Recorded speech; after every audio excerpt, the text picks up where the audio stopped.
Дали знаете пошто во македонската историја е познат султанот Мустафа III, кој е роден во јануари 1717 година во Одрин, а починал на 21 јануари 1774 година во Цариград и бил поред 26-тиот султан на Отоманската империја.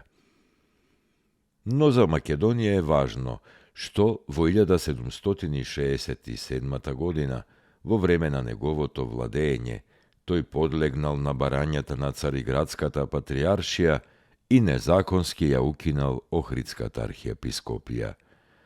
За да се увери дека не постои никаков документ со кој самата Охридска архиепископија барала припојување кон Цариградската патријаршија, во 1867 година Гаврил Крстовиќ писмено се обратил до Високата порта во Цариград со молба да му се издаде препис од Високата заповед со која е укината Охридската архиепископија.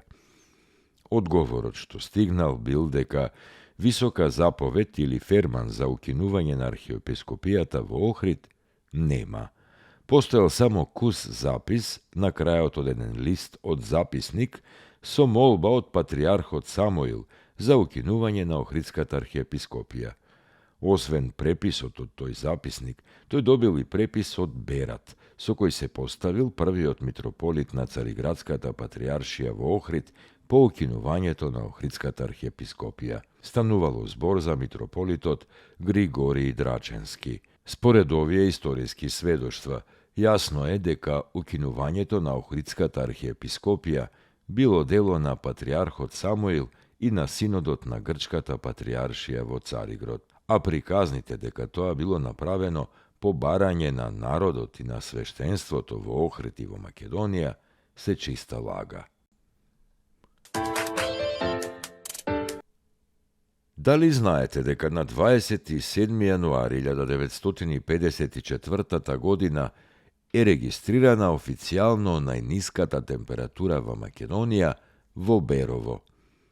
Таму тогаш се измерени минус 31,5 степен Целзиусов. Ваквата температура е евидентирана како најниска во Македонија од 1925 година наваму, откако официјално се бележат ниските температури. А највисока снежна покривка во Македонија е забележана неодамна, во 2006 година, и тоа на Попова шапка изнесувала 215 центиметри.